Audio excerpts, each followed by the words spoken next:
मेरे सभी भाई बहनों को नमस्कार।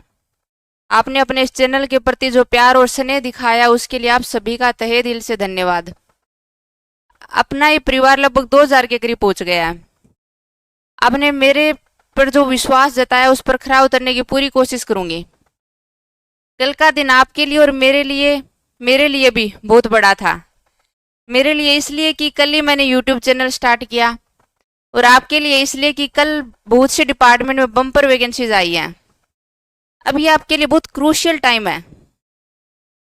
अगर आप एक एम डिसाइड करके पूरे एफर्ट उसके लिए करते हैं तो आपकी सक्सेस के चांसेस बहुत ज़्यादा बढ़ जाते हैं।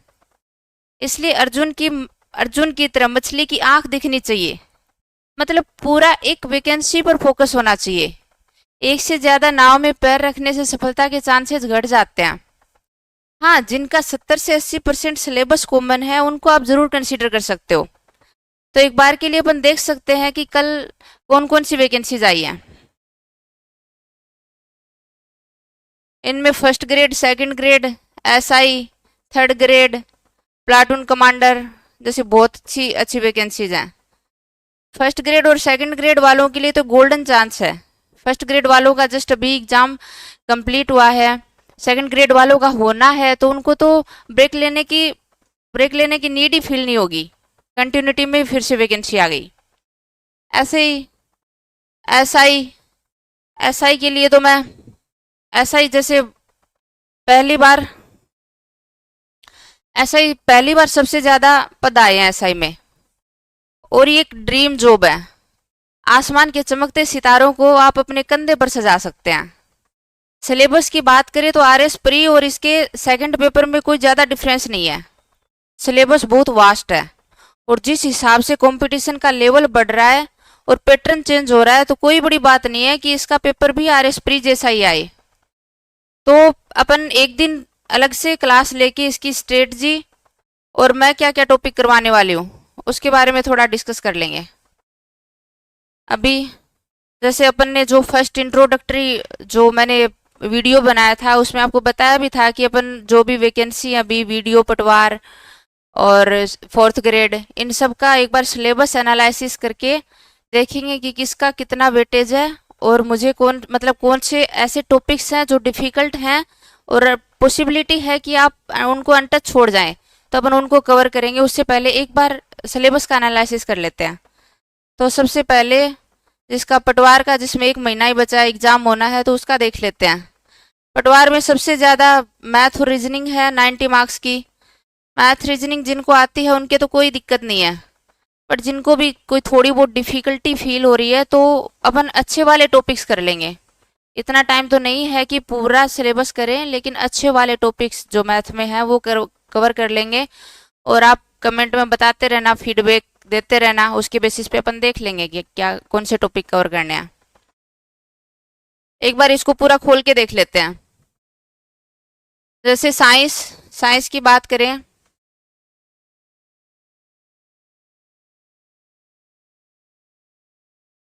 साइंस की बात करें तो साइंस बहुत बेसिक है, लगभग बायो का पार्ट है। तो ये अपन कर लेंगे, और मैं इसकी पीडीएफ, बहुत शॉर्ट शॉर्ट पीडीएफ आपके साथ शेयर कर दूंगी टेलीग्राम पे। ये वाला पार्ट है जिसमें एंशियंट, मिडाइवल और मॉडर्न हिस्ट्री के इम्पोर्टेंट इवेंट्स को कवर किया गया है। ये पढ़ाने का कोई तुक नहीं है, अपने पास इतना टाइम भी नहीं है, और ये सारा रटने वाला है। फिर भी मैं 4-5 पेज में जो मेजर मेजर इवेंट्स है वो लिख के आपके साथ टेलीग्राम पे शेयर कर दूंगी। अगर आपने पढ़ भी लिया और आप उनको पढ़ेंगे तो आपका रिवीजन ही होगा। अपन ये क्या है कि जैसे आईआईटी और पीएमटी वो एक एग्जाम से जस्ट पहले 1 से 1.5 महीने का क्रेश कोर्स होता है ना, तो ये जस्ट उस अब इसको एक क्रेश कोर्स की तरह मानो। जैसे मैंने तो आईआईटी की तैयारी की है तो मुझे पता है। तो वहाँ पे वो मतलब जल्दी जल्दी में पूरा सिलेबस कवर कर देते हैं, जो बहुत बेनिफिशियल प्रूव होता है स्टूडेंट्स के लिए। तो अपन जस्ट एग्जाम से पहले जो कुछ आपका छूट गया है या आपको रिवीजन की नीड फील हो रही है तो वो टॉपिक्स कवर कर रहे हैं। तो इंडियन कॉन्स्टिट्यूशन, पॉलिटी, ये मैं सोच रही हूँ अपन कवर कर लें, क्योंकि मुझे भी पॉलिटी बहुत पसंद है। ये इंडिया ज्योग्राफी में जस्ट फिजिकल वाला पार्ट है। बहुत बड़ा नहीं है फिजिकल वाला पार्ट। मैंने भी जैसे आरएस प्री की तैयारी की थी तो मैंने 5-6 पेज में फिजिकल वाला पार्ट 5-6 पेज में ही कवर कर लिया था। तो वो आपके साथ शेयर कर दूंगी और एक दिन पूरा डायग्राम बना के डिस्कस भी कर लेंगे। एक दिन मुश्किल आधा घंटा। ये एनवायरनमेंट इकोलॉजी, ये करंट करंट मतलब ज़्यादा इसमें करंट के क्वेश्चन आने की पॉसिबिलिटी है। जैसे अभी पिछले साल ही COP29 हुआ था और इसमें मतलब एनवायरनमेंट में जैसे ये क्वेश्चन आ जाते हैं कि green house gases, acid rain के पीछे कौन सी गैसेज हैं जो मतलब रिस्पॉन्सिबल हैं, या ग्लोबल वार्मिंग, इनसे रिलेटेड टॉपिक्स आ जाते हैं। तो ये भी ज़्यादा बड़ा नहीं है, आपको ज़्यादा बुक्स के पीछे भागने की ज़रूरत नहीं है। मैं 3-4 पेज में पूरा पूरा आपके साथ मतलब करंट से जोड़ के शेयर कर दूंगी टेलीग्राम पे।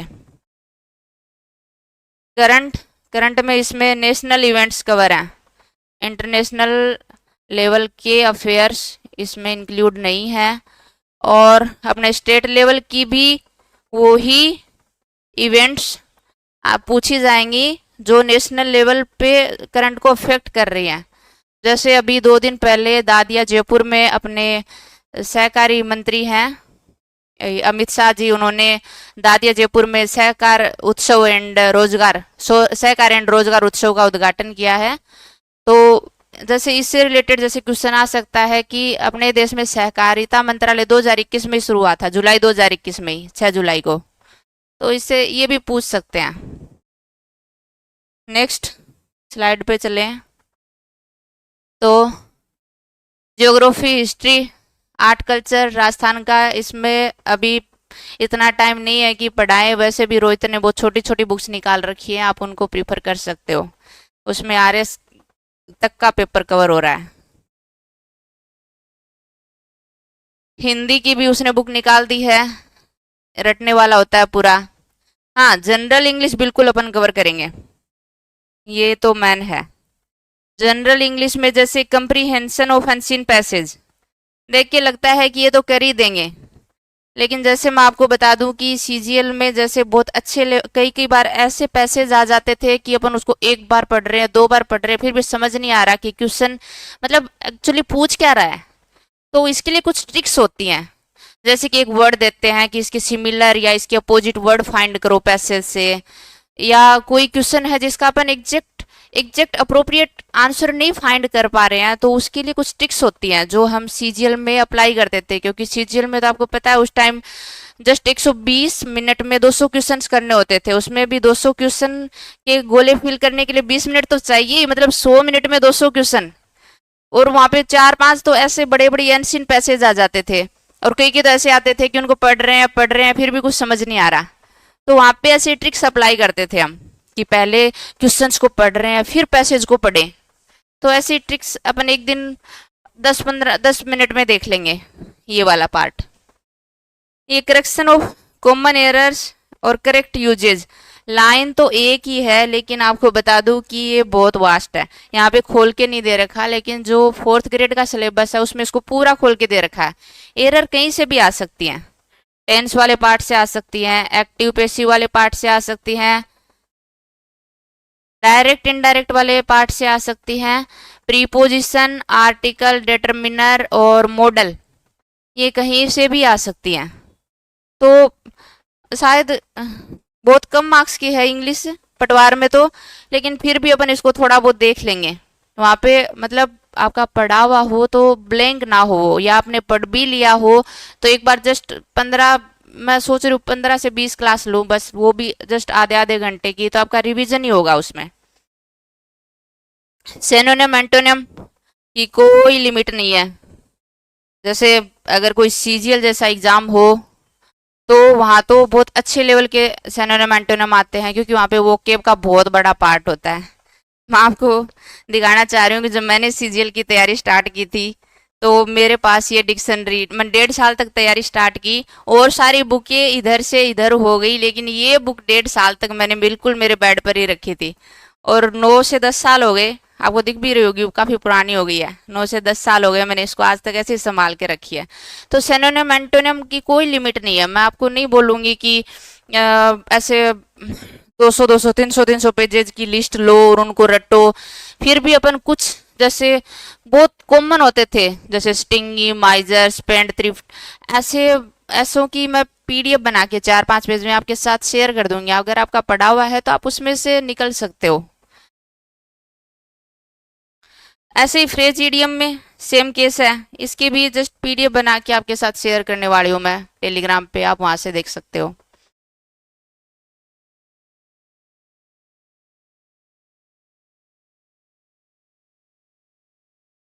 मैथ और रीजनिंग की बात करें तो रीजनिंग में मुझे कभी लगा नहीं कि कुछ पढ़ाने लायक होता है, लेकिन फिर भी अपन ऐसे टॉपिक्स को देख लेंगे जिनमें मतलब थोड़ी जो थोड़े ट्रिकी होते हैं।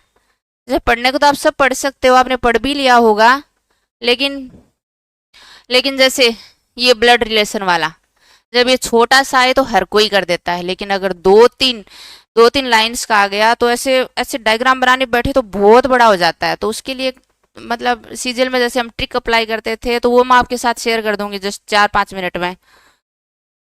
और ये थोड़ा डायरेक्शन सेंस टेस्ट ये भी मेरे को ठीक लगा। कुछ बच्चों को प्रॉब्लम फील होती है, वो सोचते हैं कि एग्जाम हॉल में बैठ के कैसे डिसाइड करेंगे किधर नॉर्थ है, किधर साउथ है, किधर ईस्ट है, वेस्ट है। तो इसके लिए भी एक दिन अपन 5-7 मिनट की मतलब 5-7 मिनट में कवर कर दूंगी और तो हो जाएगा। यहाँ तक रीजनिंग ही है, ये यहाँ तक रीजनिंग का पार्ट है। फिर ये मैथ है। मैथ में ये बहुत इजी पार्ट है, ये आप कर सकते हो, एवरेज रेशियो वगैरह। ये यहाँ से एडवांस लेवल का स्टार्ट होता है, बहुत अच्छा है। ये अपन करेंगे, परसेंट कवर कर लेंगे, सिंपल कंपाउंड इंटरेस्ट कवर कर लेंगे। ये आप कर सकते हो, यूनिटरी मेथड, सम अनुपात समानुपात, वो आप कर सकते हो। प्रॉफिट लॉस अपन कवर कर लेंगे। तो ये हो गई मैथ की।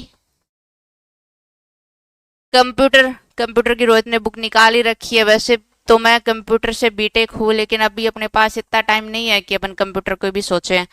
अभी जो मस्ट है और जिनका रिवीजन भी मस्ट है, अपन वही टॉपिक्स कवर कर रहे हैं एक बार। इसके बाद पटवार के बाद एक बार अपन उसका देख लेते हैं, वीडियो का, क्योंकि उसी का एग्जाम होना है। 4th ग्रेड बाद में देखेंगे, एक बार वीडियो पे चलते हैं। सिलेबस वीडियो,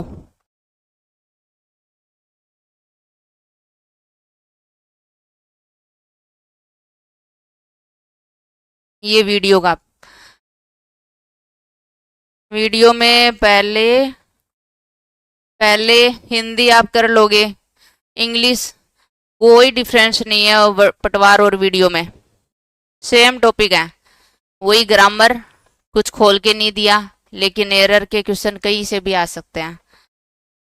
वही पैराग्राफ वाला हो गया, सेम सिलेबस है।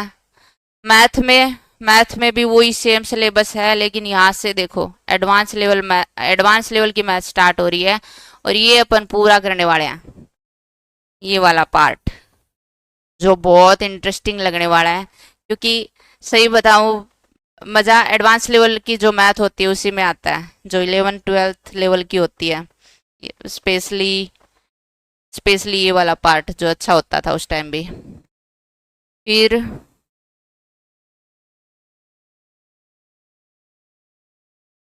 करंट इवेंट्स 10 मार्क्स का आने वाला है इसमें, और इसमें इंटरनेशनल लेवल को भी कवर किया गया है। साइंस साइंस बहुत बेसिक है।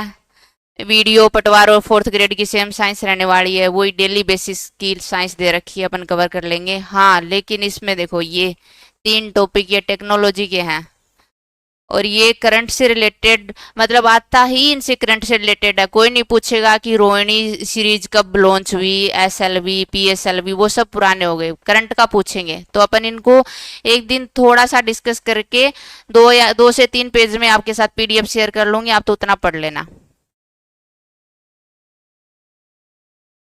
ज्योग्राफी ज्योग्राफी में ये देखो कितना बड़ा है ये, ऐसे लगता है कि 5 से 6 क्लास में पूरा होगा ये, लेकिन अपन इसको सिर्फ 2 क्लास में कंप्लीट करेंगे। पूरे 7 महाद्वीप सिर्फ 2 क्लास में, पूरे एक साथ एक जैसे पूरा नॉर्थ अमेरिका का डायग्राम बना लिया, फिर साउथ अमेरिका का डायग्राम बना लिया, नॉर्थ अमेरिका का डायग्राम बनाया, वहीं पे उसके पर्वत, पठार, मैदान, नदी, झील सब कवर कर लेंगे। ऐसे सिर्फ 2 क्लास में कवर कर लेंगे और आपके साथ पीडीएफ शेयर कर दूंगी, आप रिवाइज कर लेना।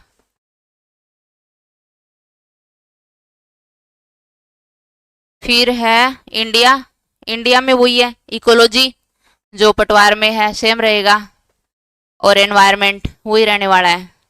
राजस्थान का मैं नहीं करवा रही, बुक आ रखी है आपके लिए छोटी सी, वहां से देख सकते हो।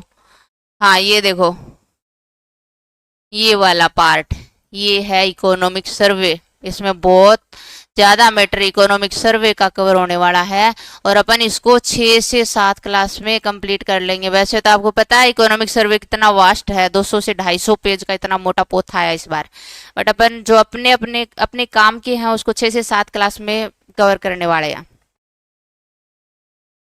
राजस्थान हिस्ट्री आर्ट कल्चर में आपके पास बुक है ही। ये हो गया क्या वीडियो का? हाँ, कंप्यूटर के आपके पास बुक है ही, तो ये हो गया, वीडियो का भी हो गया। एक बार फिर से अपनी स्लाइड पे चलते हैं। अब एक बार फोर्थ ग्रेड का देख लेते हैं। फोर्थ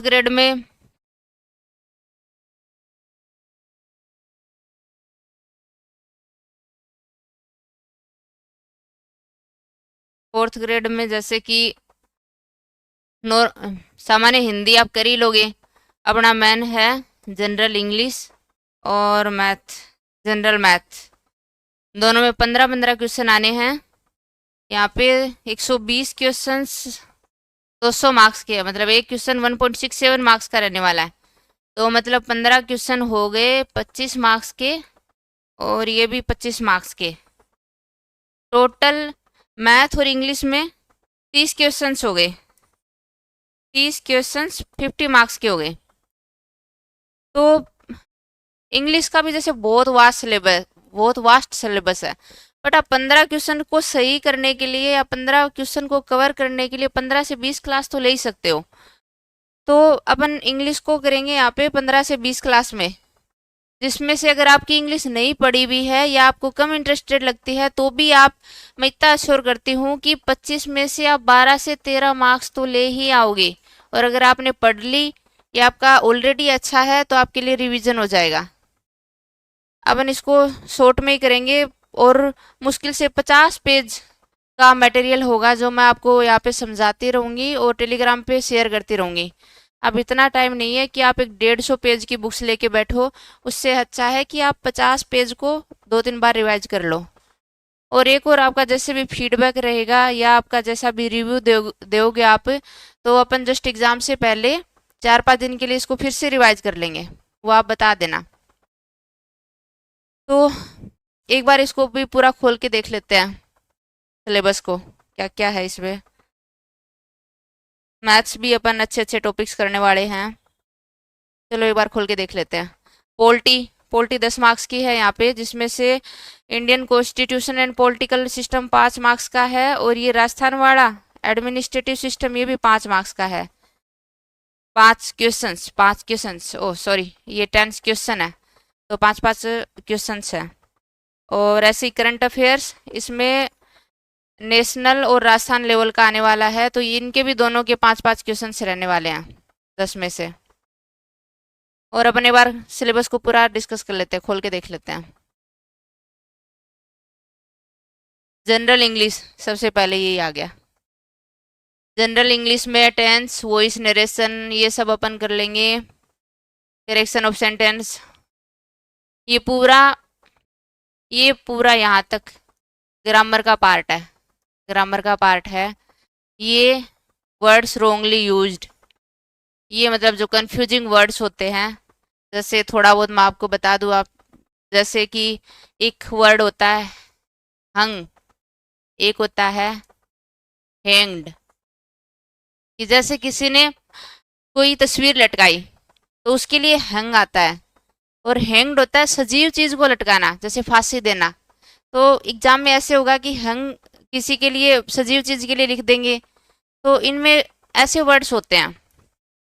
इनको अपन देख लेंगे आपके साथ बिल्कुल प्रॉपर, जो पॉपुलर है, जो एग्जाम में आने की जिनकी पॉसिबिलिटी है, ऐसे वर्ड्स की आपको लिस्ट टेलीग्राम पे शेयर कर दूंगी मैं। जैसे कि वर्ड है एडवाइस, एक होता है एडवाइज। इन दोनों में क्या डिफरेंस है? डिफरेंस ये है कि ये नाउन है और ये वर्ब है। जैसे मैं बोलूँ कि उसने मेरे को बहुत अच्छी सलाह दी, तो यहाँ पे सलाह नाउन है तो ये आएगा। और अगर मैं बोलूँ डोंट एडवाइज मी, मतलब मेरे को सलाह मत दो, यहाँ पे एडवाइज ये वर्ब है तो यहाँ पे ये वाला एडवाइज आएगा। वैसे ही जैसे होता है प्रैक्टिस, प्रैक्टिस एक होता है PRACTIS, तो ये नाउन है, ये वर्ब है। जैसे बोलते हैं ना practice makes a man perfect, उसमें ये वाला प्रैक्टिस आता है। और मैं बोलूँ कि प्रैक्टिस दीज क्वेश्चंस, तो यहाँ पे वर्ब है, उसमें उस टाइम ये वाला आएगा। तो ऐसे हैं, इनको अपन देख लेंगे। जैसे स्विम, स्विम ड्रोन होता है, स्विम मतलब सिंक ड्रोन। जैसे सिंक होता है, सिंक मतलब किसी निर्जीव चीज का डूबना, जैसे नाव वगैरह। और ड्रोन होता है किसी सजीव चीज को डुबोना। तो ऐसे वाले वर्ड्स होते हैं। तो इनकी एक दो पेज की लिस्ट में शेयर कर दूंगी, आप उतना ही देख लेना, इनकी कोई लिमिट तो है नहीं। आप उतना देख लोगे तो भी पॉसिबिलिटी है, क्योंकि वो अच्छी अच्छी जगह से उठाएंगे बिल्कुल। या तो पिछले मतलब जो ट्रेंडिंग में है, या RPSC या जिस एग्जाम्स में पूछे हुए हैं, ऐसे मुश्किल से 2 पेज में होंगे। आप देख सकते हो, एक दो बार भी देख लोगे तो एक्चुअली दिमाग में रह जाएंगे एग्जाम टाइम में। और आर्टिकल डिटर्मिनर ये आज अपन स्टार्ट करने वाले हैं। प्रीपोजिशन कर लेंगे, ये भी हो जाएगा। ये ट्रांसलेशन भी आप सेंटेंस करोगे तो बहुत इम्प्रूवमेंट होगा। अपन जो टेंस करेंगे उससे वहाँ पे डिस्कस कर लेंगे इसको।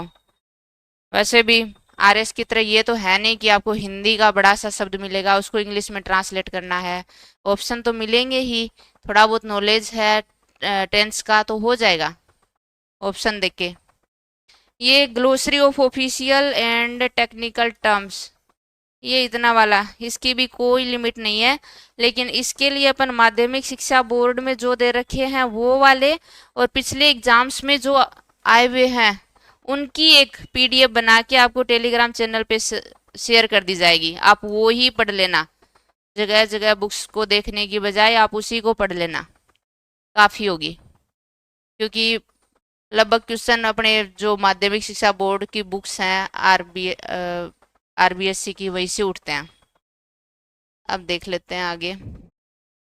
इंग्लिश को अपन बहुत अच्छे से करने वाले हैं। आपको कोई भी दिक्कत हो तो मैं अपना ये जो ऑफिशियल टेलीग्राम चैनल है, इस पे मैं मेरा पर्सनल टेलीग्राम चैनल का लिंक भी शेयर कर दूंगी। कोई भी दिक्कत हो किसी भी टॉपिक में, या किसी टॉपिक को रिवाइज करवाना हो, या कुछ पर्सनल क्वेश्चंस आपको पूछने हो, तो वहाँ पे आप मेरे से जुड़ सकते हैं।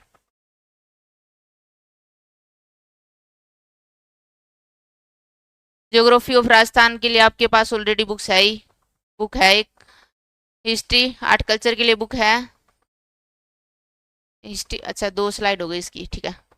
इंडियन कॉन्स्टिट्यूशन ये अपन करने वाले हैं बिल्कुल, इसके लिए डिमांड भी आ रखी है कुछ स्टूडेंट्स की, तो ये अपन करने वाले हैं बहुत इजी वे में।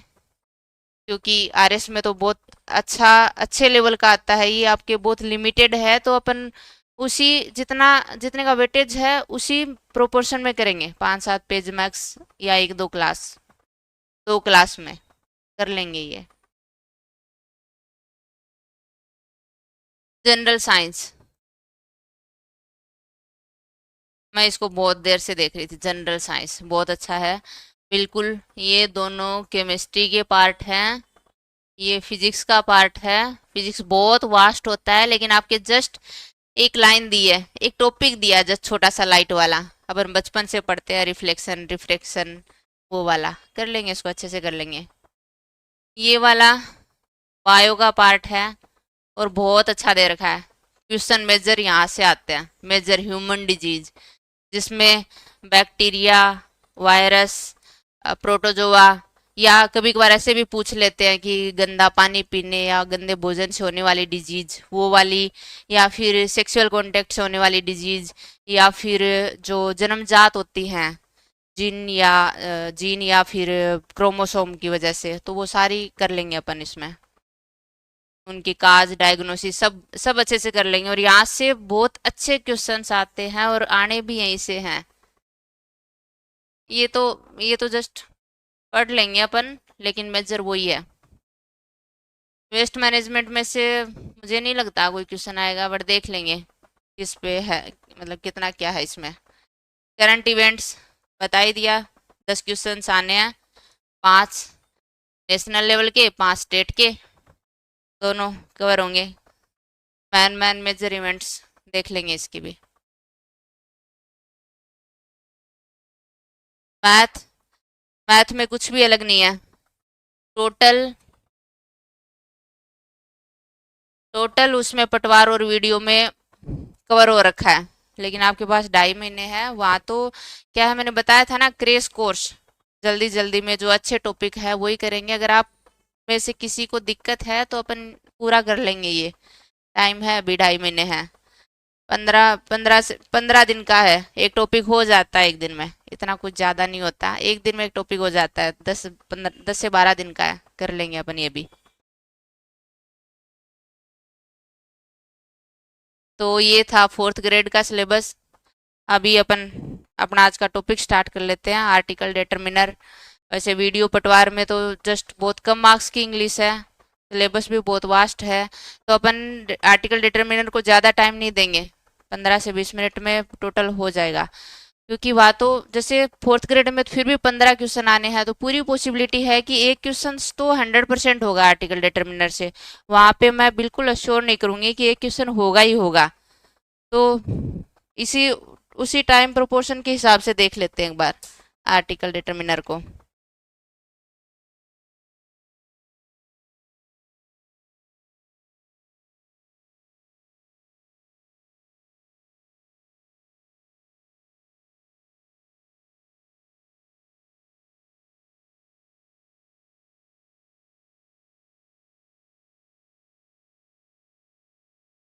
एक बार मैंने हैंड रिटन नोट्स बनाए हैं, अभी इतना टाइम नहीं मिल पाता कि मैं इनको टाइप करूं। अगर आपको दिक्कत, वैसे मेरी राइटिंग ठीक ही है, ज़्यादा अच्छी नहीं है, आपको समझ नहीं आए तो आप बता सकते हो, टाइप करवा लेंगे। लेकिन हैंड रिटन नोट्स है, देख लो एक बार। तो पहले आर्टिकल स्टार्ट करते हैं। जैसे तो सबसे पहले आर्टिकल आर्टिकल का प्रयोग क्या होता है? आर्टिकल का प्रयोग नाउन से पहले होता है। नाउन मतलब पर्सन, प्लेस और थिंग। जैसे पर्सन मतलब जैसे राम श्याम, प्लेस मतलब जैसे जयपुर उदयपुर, ऐसे थिंग मतलब कुछ भी हो सकता है, कोई किसी भी वस्तु का नाम। तो इनके पहले ही होता है नाउन का प्रयोग। जैसे सी इज एक्सीलेंट, इसमें एक्सीलेंट, इसके बाद नाउन तो है ही नहीं, तो मतलब यहाँ पे आर्टिकल नहीं लगेगा। सी इज एन एक्सीलेंट स्टूडेंट, यहाँ पे स्टूडेंट नाउन है, तो ये क्वालिफाई कर रहा है इसको, तो यहाँ पे आर्टिकल आ गया। वैसे she is a very good student, ये यहाँ पे नाउन है, ये दोनों क्वालिफायर हैं, तो इससे पहले आर्टिकल आ गया। अब अपन देख लेते हैं ए और एन। ए और एन में जैसे ए और इसके लिए 3 कंडीशन आपको याद रखनी है कि ए और एन का प्रयोग हमेशा अनिश्चित, एक वचन और गणनीय संज्ञा से पहले ही होता है। अनिश्चित मतलब नॉन डिफाइंड, मतलब जैसे ए मैन ए बॉय, तो कौन मैन कौन बॉय, तो ऐसे अनिश्चित हो गया, मतलब कुछ भी निश्चित नहीं है। सिंगुलर और काउंटेबल, तो जैसे आई have A car, Ram is a student, ये वही लिखा है कि ये दोनों ए और एन प्लूरल नाउन और अनकाउंटेबल नाउन से पहले नहीं आएंगे दोनों, वही बात लिखी है ऊपर वाली। अब यहीं पे एक बार द का भी देख लेते हैं। द में क्या है कि द का प्रयोग डिफाइंड नाउन से पहले होता है। डिफाइंड नाउन, परिभाषित संज्ञा, डिफाइंड नाउन से पहले होगा, वो सिंगुलर प्लूरल अनकाउंटेबल कुछ भी हो सकती है, बस डिफाइन होनी चाहिए। डिफाइन मतलब किसी को पॉइंट करना। जैसे the person in red shirt, मतलब वो आदमी जो रेड शर्ट में है उसको क्लियर पॉइंट आउट कर रहे हैं, डिफाइन कर रहे हैं उसको कि पर्सन जिसने रेड शर्ट पहनी है, तो मैन के पहले द आ गया, the man in red shirt. इसके कुछ एग्जाम्पल देख लेते हैं। जैसे ये, the poet has described the beauty of nature. तो पोएट हैज डिस्क्राइब्ड ब्यूटी, किसकी ब्यूटी? नेचर की ब्यूटी। तो ब्यूटी से पहले द आ गया। और पोएट, कौन सा पोएट? जिसने नेचर की ब्यूटी को डिस्क्राइब करा है, वो पोएट। तो यहाँ पे पोएट भी तो डिफाइन हो गया ना, इसलिए पोएट के पहले भी द आ गया और ब्यूटी के पहले भी द आ गया। सेम ऐसे ही अब द थोड़ा आगे और खोल के पढ़ लेंगे। एक बार ए और एन में डिफरेंस क्या है वो देख लेते हैं। ए बिगिनिंग विद कॉन्सोनेंट साउंड, जैसे कॉन्सोनेंट होते हैं व्यंजन,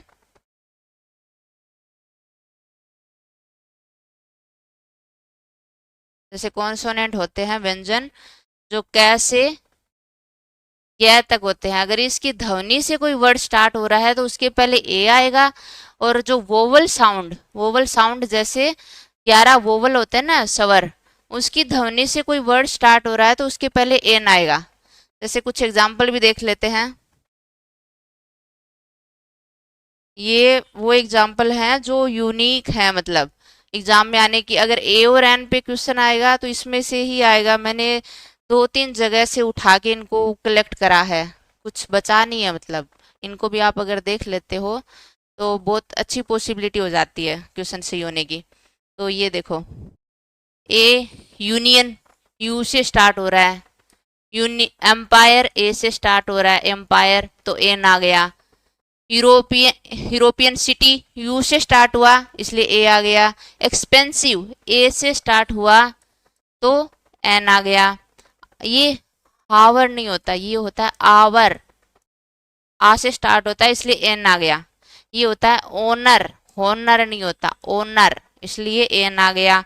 ऑनेस्ट मैन, ये होनेस्ट नहीं होता, ऑनेस्ट मैन होता है, ओ, इसलिए एन आ गया। ये यहाँ पे एच साइलेंट होता है, हेयर मतलब उत्तराधिकारी को बोलते हैं, तो यहाँ पे एच साइलेंट होता है। ये ए से स्टार्ट होता है इसलिए एन आ गया। ऑनोरेरियम, ये ऑनोरेरियम है, ऑनोरेरियम का मतलब होता है मानदेय, जो पारिश्रमिक मिलता है ना उसको बोलते हैं। तो ये ओ से स्टार्ट होता है ऑनोरेरियम, इसलिए एन आ गया। यूनिवर्सिटी से पहले ए आ गया, यू से स्टार्ट हो रही है। अब ये ऐसे तो इसको देख के लगता है ये ईव है, इसीलिए तो मैं बोल रही हूँ ना, यूनिक वर्ड है। एग्जाम में बहुत ज़्यादा पॉसिबिलिटी होती है कि ये गलत हो जाए। और बिल्कुल राजस्थान बोर्ड की या जो 10th लेवल की बुक होती है उसमें बिल्कुल मिल जाएंगे आपको, तो वहाँ से उठाए हैं बिल्कुल। तो बहुत पॉसिबिलिटी है कि इनमें से क्वेश्चन आ जाए। और ये अगर क्वेश्चन आ जाए तो 100% हर कोई गलत करे।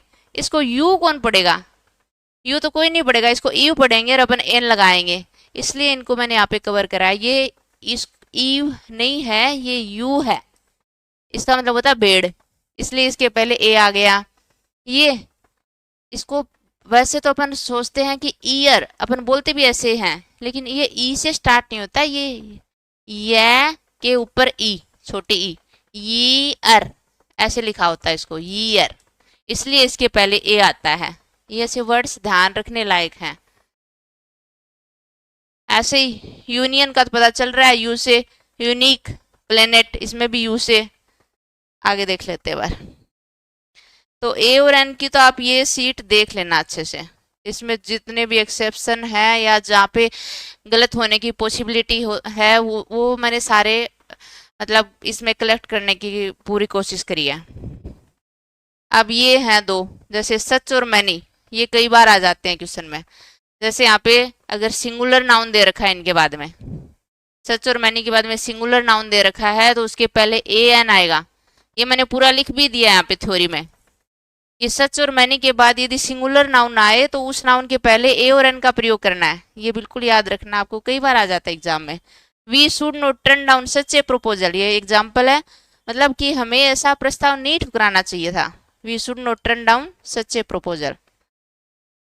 अब कुछ ये फ्रेजेज हैं जो मतलब एक बार देख लोगे तो एग्जाम में याद रह जाएंगी। ये ऐसी ही है, इनमें कोई दिमाग नहीं लगाना होता। फ्रेज मतलब वो ऐसी ही रहने वाली है, जैसे डोंट मेक ए नॉइज ऐसे बोलते तो हैं, तो वो ऐसे ही है। मतलब tell a lie, make a noise, in a hurry, in a nutshell, I have a bath. ये बहुत सारी थी बट मेरे को कुछ लगी मतलब कि इनमें से हो सकता है 10th लेवल का एग्जाम है तो ऐसे क्वेश्चन आ सकते हैं, तो ये उठाई मैंने जो अच्छी लगी मेरे को। फिर द पे चलते हैं।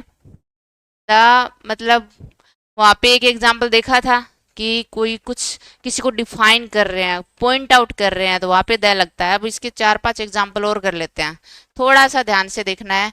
वो जो बचपन से अपन पढ़ते आ रहे हैं कि द लगता है शिप के नाम से पहले, ट्रेन के नाम से पहले, महाद्वीप के नाम से पहले, म्यूजिक इंस्ट्रूमेंट के नाम से पहले, वो तो सारा है। मैं आपको वो प्रोवाइड भी करवा सकती थी, आप खुश भी हो जाते कि बहुत इजी करवा दिया। लेकिन आपको बता दूं कि क्वेश्चन यहाँ से आ रहे हैं। अब ये वाला क्वेश्चन ही आरएस में आया हुआ है, जिस हिसाब से एग्जाम का लेवल है तो क्वेश्चन ऐसा ही आना है। तो ये जैसे कि corruption is the result of a good relation. आप एक दो बार 4-5 एग्जाम्पल मेरे साथ कर लोगे तो आप वहां पे आपको पता चल जाएगा मतलब कि इसमें क्या एरर है। तो corruption is the result of a good relation between politician and criminal. कि करप्शन है वो किसका परिणाम है? Good relation between politician and criminal. तो रिजल्ट को यहाँ पे प्रॉपर डिफाइन करा है कि रिजल्ट किसका परिणाम है? Good relation between politician and criminals. इसलिए रिजल्ट से पहले यहाँ पे द आ गया। पता चल रहा है ना आपको? अब देखो, poet has drawn the pain of a women in his character. Poet has drawn pain, pain किसका?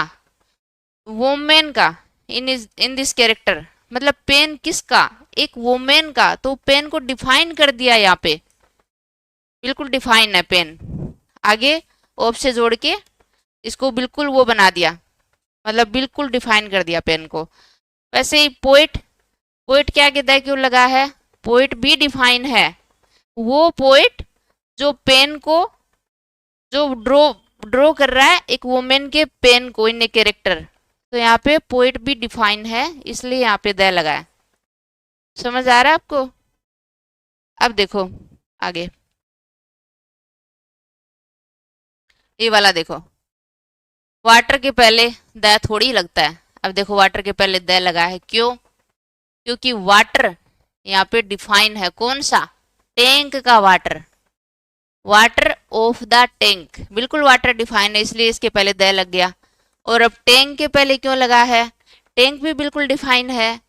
टैंक तो बहुत सारे होंगे बट वो टैंक जिसके वाटर की बात चल रही है, इसलिए यहाँ पे दोनों डिफाइन है, वाटर और टैंक, इसलिए दोनों के पहले द लग रखा है।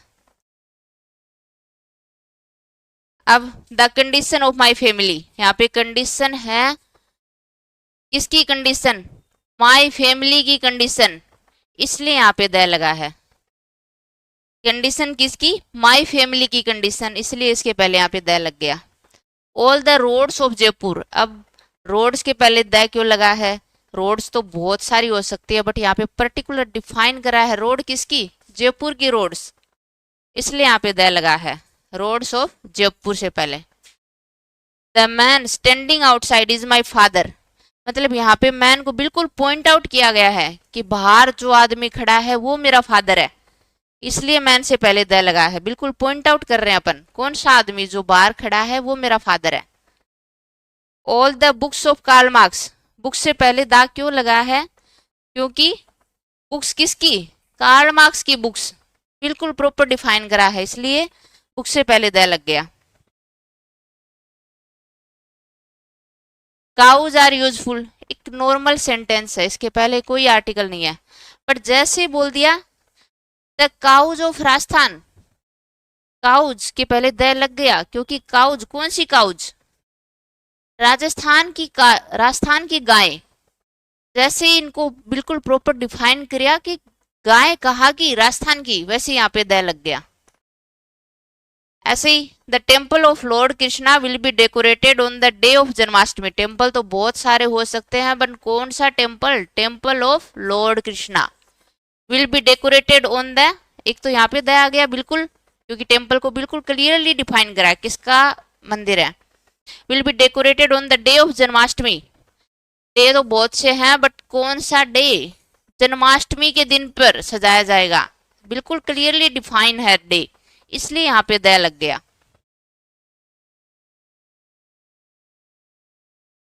अब द के एक दो एग्जाम्पल अपन फिर से कर लेंगे, क्योंकि रिवीजन होता रहना चाहिए। ये बहुत अच्छे लेवल के हैं जो अभी एग्जाम्स में आ रहे हैं। ये अब तो हमेशा से पढ़ते आए अपन, द कहाँ पे लगते हैं ये मैं आपको बिल्कुल प्रोवाइड करवा दूंगी, एक बार बता भी देती हूँ, आप एक बार पढ़ लेना बस इनको। जैसे नेशनैलिटी से पहले द लगाते हैं, the Indian, the German, the Europeans, the English, the French.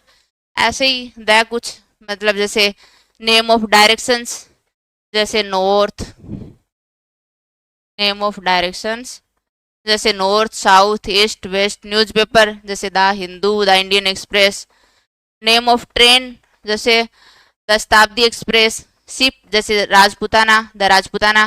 Name of political parties जैसे the BJP, the Congress. Name of organisation the Hindu Mahasabha. Name of musical instrument के पहले से लगता ही है, अपन हमेशा से पढ़ते ही आ रहे हैं। कास्ट ग्रुप जैसे जाट, ब्राह्मण, इनके पहले द लगता है। रिलीजियस बुक जैसे द गीता एंड कम्युनिटीज जैसे the Hindu, the Muslim. Name of historical building जैसे ताजमहल, रेड फोर्ट, इनके पहले। तो ये तो जस्ट एक बार पढ़ लोगे, एक दो बार तो दिमाग में रह जाएंगी, याद करने की चीजें हैं, इनमें समझाने का कुछ है नहीं। समझाने का जो था वो मैं आपको अच्छे से करवा चुकी हूँ, और अपन तीन चार एग्जाम्पल फिर से कर लेंगे। अपन आगे देख लेते हैं। हाँ, जैसे एक ये बहुत इजी है और बहुत अच्छे क्वेश्चन आते हैं, तो आप देख लो एक बार, बहुत इजी है। एक बार बस मेरे साथ थोड़े जुड़े रहो, अपन अभी कर लेंगे इसको। इतना ही है आज से शायद। ये जैसे कुछ ये प्लेसेस है, जैसे प्लेस हैं जैसे school, church, temple, mosque, hospital, prison. अगर इन स्थानों पर दूसरे उद्देश्य से जाएंगे तो द लगेगा। जैसे आप स्कूल में क्यों जाते हैं? स्टडी के पर्पज से। अगर अपन स्टडी के पर्पज से जा रहे हैं तो कोई द नहीं लगेगा। लेकिन मान लो कि अपन स्कूल में जा रहे हैं प्रिंसिपल से मिलने, तो द लगेगा। वैसे ही अगर टेम्पल में जा रहे हैं कि वर्शिप के पर्पज से, वर्शिप कर पर्पज से जा रहे हैं, तो वहां पे द नहीं लगेगा। तो जैसे मैंने एग्जाम्पल भी लिखा है इसका, ये देख लो आप। He asked me to go to the school and study properly. तो यहाँ पे मतलब स्कूल क्यों जाओ? स्टडी करने के लिए, स्टडी प्रॉपरली। इसलिए ये गलत है, ये गलत है। और इसका सही क्या होगा? यहाँ से द हटा देंगे। He asked me to go to school and study properly. इसको मतलब अगर किसी अदर पर्पज से जाएं तो उसका एग्जाम्पल भी ले लेंगे अपन नेक्स्ट क्लास में।